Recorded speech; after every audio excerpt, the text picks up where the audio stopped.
с удоволствие, давам думата на професор Лаес. Моля да ме извините, имаме две различни китайски групи в момента.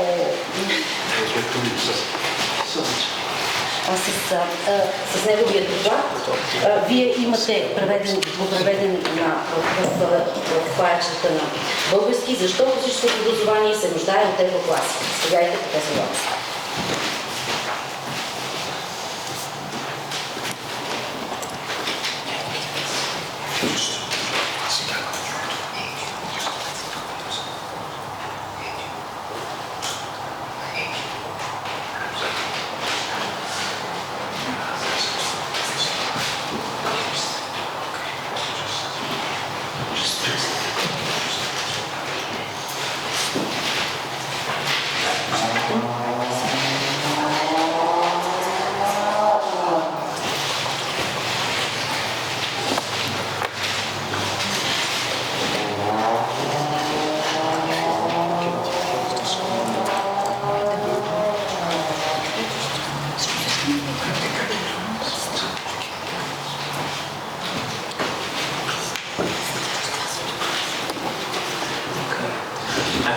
Say something like Doba Den, but it's so nice to be here, and of course I wanted to thank the Honorable Rector also for the very kind introduction, as well as the chair of the Aruko Association. I happened to be in Tbilisi like 1.5 months ago for a similar occasion, and I have to say that Bulgarian is quite a relief to me compared to Georgian, of which of course I did not understand one word. Now I could every now and then understand a few words. So it's an honor to be here. It's actually my 4th day now in Bulgaria, in wonderful Sofia, and I have to say that I'm really impressed by the way people sort of take initiatives and do their utter best just to make the best out of it for classics all over the country. So I was really touched by the warm welcomes and the way people cope with things. And what I'm actually going to do right now is in 20 minutes present to you a sort of initiative which exists for a bit more than 30 years now, which sort of wants to do the same. So I'm speaking to you today as the president of Euroclassica, but Euroclassica is not like a very rich or big organization. It started modestly, like more than 30 years ago, but still we managed to do some things, and perhaps a proof of this would be that I'm here with you right now. Let me just start with some personal memories that bring me back to the summer of the year 2009.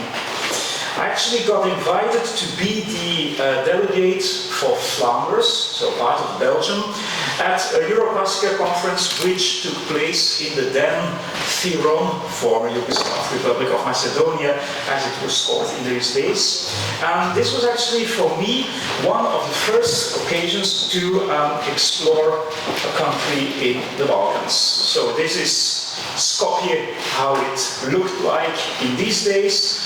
Next to me is our colleague, Professor Vesna Dimovska from the University of Skopje, who then organized the whole thing, which was a splendid occasion for me, and first time for me to sort of see what possibilities of networking and getting to know other people in classics actually were. Okay.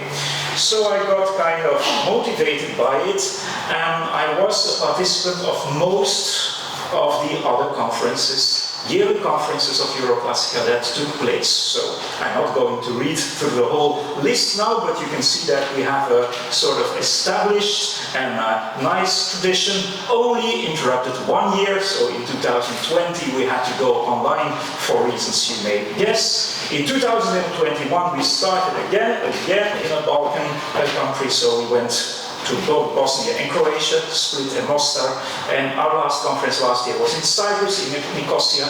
This year we will gather end of August in Germany, in Jena. What do we do on these annual conferences? Well, it's an annual event, and I would say that the most important thing is really bringing people with a heart for classics together. Really, that's why we didn't want to continue with only Zoom meetings. The most important are the informal contacts.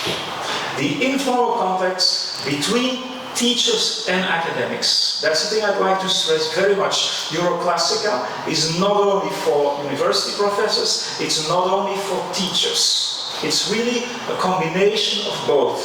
And the one field enriches the other and vice versa.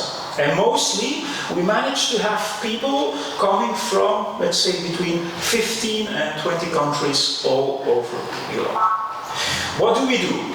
Each annual conference of course, has its own theme, which means that there are lectures about this theme, that there are workshops. It is in fact a sort of what we call continuing professional education. So we also give certificates, so when teachers come, afterwards they get a sort of certificate that they have been part of this educational program. Each year, this is more official, I won't explain too much about this now, but each year we also have our General Assembly, which basically means that from each country there's one delegate being there, and then if there needs to be votes or if there need to be official decisions for the organization, that happens in the Senate, if you want to, or the General Assembly. Each year we also have like marvelous cultural trips. If you do classics, that is a thing that really belongs to it. So every single year there will be trips that show how classical languages, classical culture is living in that particular country that we are visiting. And each year we also have like small book fairs where we sort of present new publications. There's much more. And these are all sort of personal initiatives. Again, so no one is obliged to do this, but it happens each single year. We have a few of our so-called academias. The Ameriki Academia on the island of Chios has recently celebrated its 30th birthday. And Maria Lefteria Yatraku, whom I mention here with much honor, has been the driving force behind this for these 30 years. So every single year, this is for young people coming together, studying Homer on what could have been, as some say, the native island of Homer, namely Chios. For many years we have had an Academia Latina, which was held in Rome. We have had at least 10 versions of the Academia Ragusina, which happens in wonderful Ragusa or Dubrovnik. Last year, I happened to visit the Saguntina, which takes place, it always involves theater performances in Sagunto, in Spain, and the last 3 or 4 years there was also an online event which took place in Malta, and the last theme, as you see, was about ancient Greek mythology. So this happens every single year, and this is mostly young people who are invited to be part of these summer schools.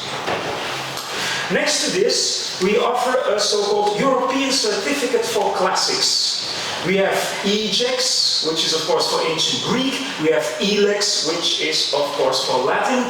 We at the moment have 2 levels. So Vestiburum is really the starters level. Janua is already a bit higher level. And this is a sort of format which works very well. It always works with multiple choice questions, which means that it's kind of easy for the teachers to mark, to correct. It doesn't take much time.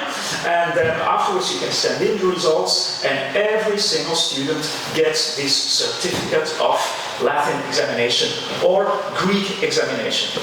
It's nothing, I'd like to stress this. This doesn't come from the European community. It's not like super official, but it's something that really motivates teachers, schools and pupils all over Europe. Of course you will in a few weeks have forgotten all my words, but as the Latin says, scripta manent, verba volant. Well, we have some books. of which we hope that they will survive in the future, and with which we have set some important steps also for the study of classics. The one I would recommend a lot is European Symbols. What is this? This consists of about 20 chapters. And in each chapter, a country presents itself via a fragment of a Latin or an ancient Greek text and via some monuments, which always relate, of course, to antiquity. And this is a school book. So if ever you want to teach either Latin or ancient Greek with English text besides it, you can basically use this European Symbols Handbook, which has had great success in many countries already. Next to this we have Europatria, which is more like a scholarly work, and we have Europatrida. What is this? Same concept. Europatria sort of presents the country with a more profound study of the Latin tradition of that country. Europatrida does the same, but for the ancient Greek tradition. These books, I will show you later on, also exist online, in free online versions now, so you can basically just use them whenever you want to read a chapter. They're all written either in English or in French.